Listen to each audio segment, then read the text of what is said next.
For those who weren't here last week, we're at the beginning of a new series called What Are You Like? The Enneagram and Christian Discipleship. The Enneagram is a personality tool that can help us to grow in compassion towards ourselves and towards other people in our lives as well. It can help us to grow in our knowledge of self and to grow in our knowledge of Christ, the one we're seeking to follow.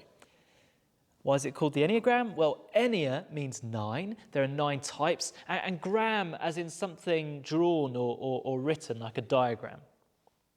And as Mike explained last week in the introduction to the series, you are not a number.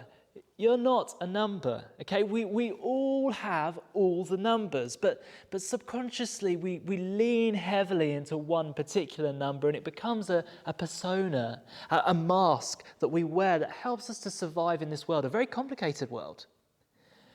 Well, what happens is this mask inevitably gets quite rigid, and it can be problematic. You know, the rigidity of your oneness or the rigidity of your two-ness or three-ness, and can lead to all sorts of distorted ways of seeing yourself, others, the world, God. But beneath that mask, there is your true self. The self that God has created and has called good. And the Enneagram, the beauty of it is that it shows us a way back to that true self by becoming more aware of the mask that we wear and our subconscious motivations that tend to run the show if we let them. This morning we're looking at type 1, and this is the personality type that I identify with. It's called the reformer or the perfectionist. I don't really see myself as a perfectionist, but at college when I was training for ministry, I got the nickname Perfect Pete. I couldn't understand it at the time, but this was how people understood or perceived me. Can you believe that? And then a few years before that, actually friends used to comment on my hair and how it looked the same every day, and they were asking, is it like Lego Man hair, which just slots on, you just slot on every morning? Clearly, people were seeing something in me which I couldn't see. But I prefer the name reformer because it just sounds much better, doesn't it? Sounds much better. So let's start with 3 things that are difficult for ones. And the first one is this, that ones find it difficult to say, I was wrong. Why? Because a one wants to be right. And not only that, a one wants to be good. The core fear for a one is that they are in some way bad or corrupt. And so what you find is ones expend a lot of energy making sure that they are being fair, reasonable, accurate in the things that they say. That's why you often find ones, when you're having a conversation with them, they might be correcting themselves quite a bit because they'll say one thing and then they'll be like, oh no, but it's not quite like that. So they'll have this kind of inner dialogue going on or outer dialogue. And as well as that, there's the inner critic that ones have. And if you have a very strong inner critic, it might be that you are a one. And this inner critic is kind of a voice that says, why did you do it this way? You should have done it that way. It's just all going on in a one's mind. The inner critic might say something like, stand up, sit up, don't talk like that, talk louder, or something like that. It's all shoulds and oughts and woulds with the inner critic and with the one. Ones are interested in the best way to do something, because why do it wrong when you can do it right? And so it's a very difficult lesson for a one to learn, that many roads lead to Rome. One of the issues, of course, with all of this is that ones hold themselves to quite high standards, and they inevitably hold others to quite high standards too. So sometimes they're compared, or at least immature ones are sometimes compared to like yapping terriers. They can be relentless and it can be all quite exhausting. Another way that ones can be relentless is in their justification of themselves. Another thing that ones struggle with, and that's to start things. So that's not because ones are lazy. In fact, ones and threes are probably the types that are most likely to become workaholics. No, it's not because they're lazy. It's because ones are waiting for ideal conditions. They are at heart idealists. So let me explain. I won't, for example, start a sermon because I don't think I've read enough commentaries, or because I haven't prayed enough, or because it's not straight in my head yet. I won't start an essay because I haven't read enough sources, or because I don't understand enough, or because I don't have a plan. So I will delay and delay and delay, and that can mean this kind of mad rush right at the end for whatever deadline it is. I won't start decorating because we haven't got the right paint yet, or I'm waiting for Frisbee to be out of the house, or because I'm worried that I'll do a bad job. Thankfully, I have a wife who hasn't got those same hang-ups. And so one Sunday night, she just found some old paint in the shed and she just started rolling. And that was how the decorating started. That's a 7 for you. And because she knows that I don't like mess and chaos, it was about 4 days after that and we'd completed all the painting. Now, I know some ones, for example, who are authors, who they particularly struggle to put together that messy first draft of their book that they have to send off to a proofreader and get edits and stuff like that. And the reason they struggle to do that is they don't want the mess, they don't want the chaos, they want every word they write to be inspired. Because why settle for any less? Which leads me on to the final thing that ones struggle with, and that's they struggle to be good with good enough. They struggle to be good with good enough. A one is a reformer. They want to reform themselves, others, organisations, institutions, the whole world. Martin Luther, who triggered the Reformation, he kind of fit into this type. This description. He saw the injustice and the error of the Catholic Church of the time, and he called for reform. He protested, hence Protestantism. He wasn't content with good enough. He believed things could be better, and so he worked tirelessly for a church that was more faithful to the scriptures as he understood and interpreted them.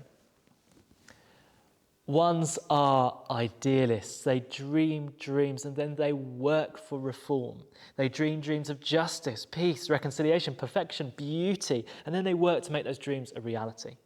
And I love that about my fellow ones. Ones believe we can fix this. We can fix this, whatever it is. Broken relationship, an institution in crisis, the world, we can fix this.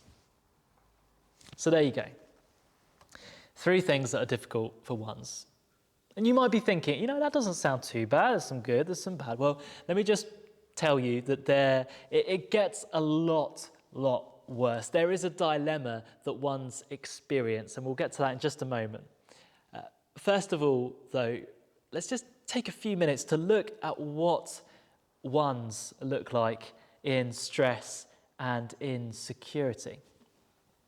I really like the Enneagram because it's more dynamic than many personality tools, because the Enneagram recognizes that when a person is experiencing stress or enjoying security, they're likely to exhibit certain characteristics of different numbers other than their native number. And so when a 1 experiences stress, they tend to go to the darker side of 4 and tend to exhibit a kind of sadness or melancholy. They might isolate themselves from those around them. Having said this, the creative resources that they find at 4, because 4 is a very creative type, can be actually exactly what a 1 needs to get back on their feet, get back moving. On the other hand, when a 1 experiences security, they often show the lighter side of 7 and tend to have a pretty easygoing attitude to life. It's often said, and I've experienced it to be true, that 1s on holiday, free from all their responsibilities, look like 7s. They throw themselves into experiencing a bit of everything, that the inner critic goes almost silent, they can relax, and they can have that second glass of wine because they know that no one needs driving anywhere or sorting out or this doesn't need attending to. I could say more about the stress and security dynamics, but if you want to know a bit more, please read up on it. The rest of the sermon will focus more on the dilemma the particular dilemma that one's experienced by looking at a certain person in the Bible and then looking at what kind of transformation can happen in the life of a one as they move towards health. So dilemma and then transformation. Dilemma, transformation. You might be thinking at this point, well, from what you've said, I am not a one. Why should I keep on listening? Well, please, let me encourage you. I hope that what's going to follow might enable you to have more compassion towards the ones in your life. And you have at least one, me. But more than that, I recognise that we all have all the numbers. And so you have a bit of one in you too. So I reckon if you're open, some of this will really speak to you. So, the dilemma. Ones face a dilemma, and this dilemma is all about anger. Anger is the root sin of a one. In the All Age Talk, we looked at how Jesus' anger looks very different from the anger of the Pharisees.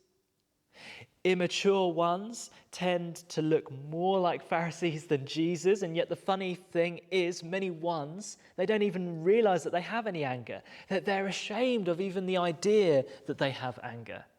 Take the Apostle Paul, for example. When we first meet him in Acts, he's known as Saul, and he is persecuting Christians methodically and diligently. He's not rash with it.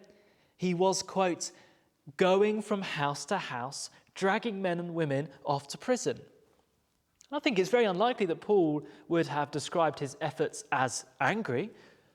No, he was doing what he needed to do to reform Jerusalem and rid the city of this new Jesus movement. He was doing it for the faith, for the law, for his God. Why be wrong when you can be right? Why allow error when you can weed it out? And so here's a bit of alliteration for you. Paul persecuted people in pursuit of perfection. You got that? So Paul persecuted people in pursuit of perfection. And in all of that, there was anger there. There was anger because in today's reading, we heard of how Paul or Saul was breathing out murderous threats against the Lord's disciples. I think this breathing out murderous threats is a great example of the kind of anger that one's experience. You know, it's a kind of repressed anger that simmers like a kind of resentment. This kind of simmering anger, we spoke about it earlier in the All Age Talk, it emerges when a one's will is blocked and when reality just doesn't seem to live up to their expectations or standards or whatever. Now, ones don't want to show their anger. I mean, have you ever seen me angry? No, exactly. So what ones do is they employ a defense mechanism called reaction management. They censor what they say and what they do very carefully. They decide what they'll express and how. But the problem with this is that it creates a tremendous amount of pressure. They are like walking steam kettles. And all this energy has to go somewhere, and so it's often let out in workaholic tendencies. That was the case for Paul. He worked very hard. He wasn't going to rest until every last Christian was behind bars. And that's such a stark contrast to Jesus, because Jesus, he shows us another kind of anger, one which is momentary, not directed inward like in a one, nor outward destructively, but it was a momentary holy anger which then gives way to healing action. But ones are very, very far away from this naturally, that theirs is more of a self-righteous anger. And this simmering anger at the imperfection of the world leads to relentless striving. Striving is a key word for one, striving for perfection. Ones, they strive for perfection, and often in a certain sphere, and it will be different for each person. But Paul persecuted people in pursuit of perfection. Some ones clean and tidy in pursuit of perfection. You might think of Monica Geller from the American sitcom Friends. So some ones don't do that. They go into accounting in pursuit of perfection. Some ones, like myself, they aim for good grades in pursuit of perfection. Now here's the thing. for a one, before transformation can really take place, a one's ego has to let go of that sphere, at least for a time. In order for a one to grow, their duties and responsibilities have to be set aside for a time or shaken up and redirected. And that's exactly what happened with Paul. He's on his way to Damascus to capture some Christians there, and as he nears Damascus, a light from heaven flashes around him. He falls to the ground, and he hears a voice say to him, "Saul, Saul, why do you persecute me? I am Jesus, whom you are persecuting." Now, Jesus takes it very seriously that when his body is being persecuted, he takes it personally. Then what happens is Paul is instructed by Jesus to go into the city, that's Damascus, where he will be told what he must do. And when he opens his eyes, he could see nothing. And so they lead him by the hand into Damascus. And so what we find here is that in one swift event, Paul was relieved of all his duties and responsibilities. What happened next, actually, it required nothing of him. Everything just happened to him. He's led by the hand, and he's given further instructions, prayed for, baptized, given food, and only then does he regain his strength. It was a devastating experience, but it was that devastating experience where all his duties and responsibilities were stripped back. And that was what allowed Paul to encounter God's grace. Paul went on to believe and preach this gospel, the gospel that we preach here too, that relationship with God it's not a matter of pursuing perfection, but it's a matter of receiving grace as a free gift by trusting in Jesus Christ. And Paul came to realize that actually grace required nothing of him. And grace, it disrupts a one. It really does. I know from personal experience, grace disrupts a one. Why? Because a one generally believes that you get what you deserve and work for in life. And grace just throws that whole meritocracy over. Grace actually says that you're enough, and you're enough, and you're enough. You're enough for God to take on flesh and humble himself, to die a criminal's death on a cross for your salvation, for your rescue, for your redemption. And nothing that you can do can add anything to that or take away anything from that. That's grace. God sees us in his grace as good. Not perfect, but we're good. And ones need to learn that we don't need to be perfect in order to be good. And when a one gets this grace stuff, when they really get it,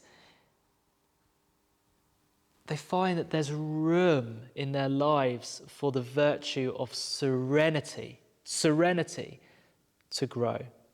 Serenity is what emerges in a one who is getting healthier.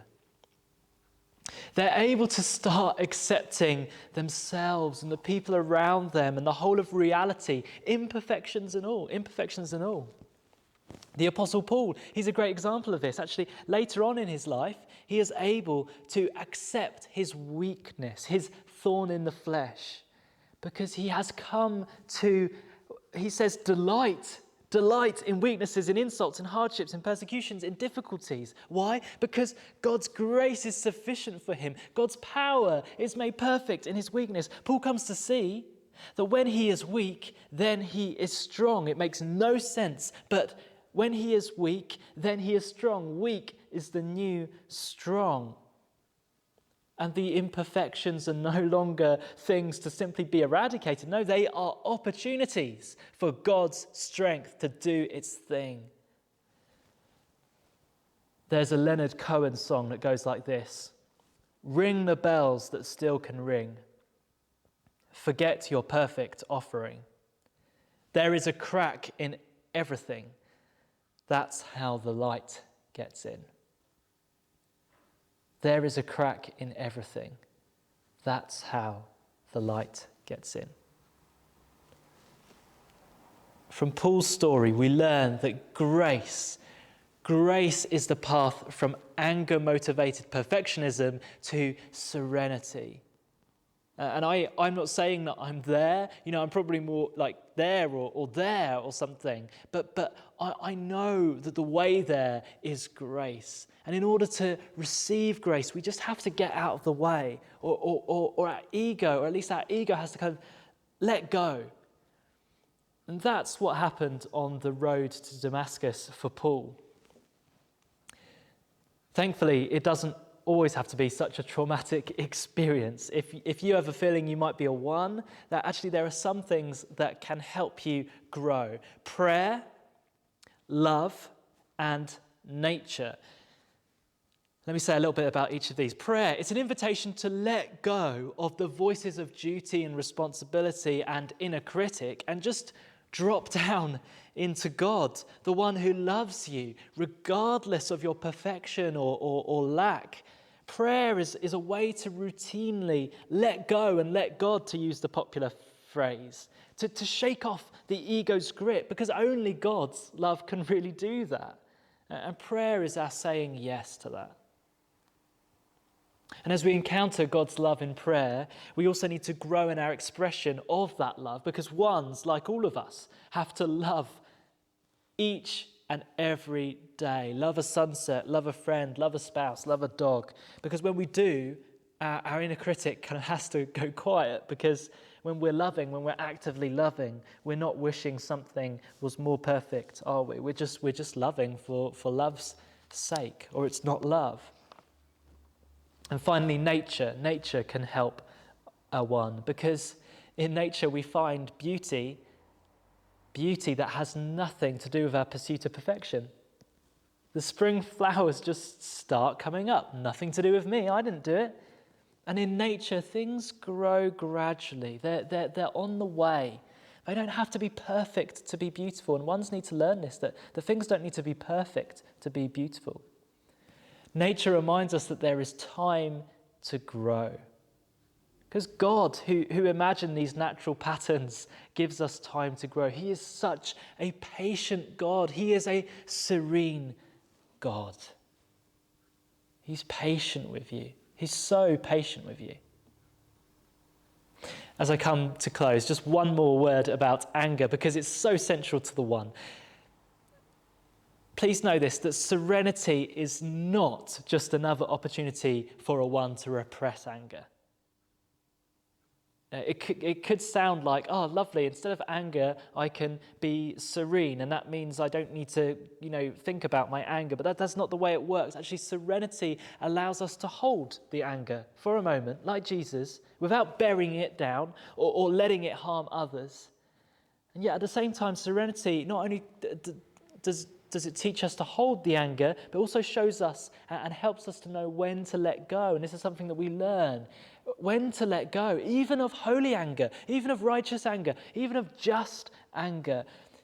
When to let go so that we're freed up to be the healing presence in the world, to restore justice, to restore relationship.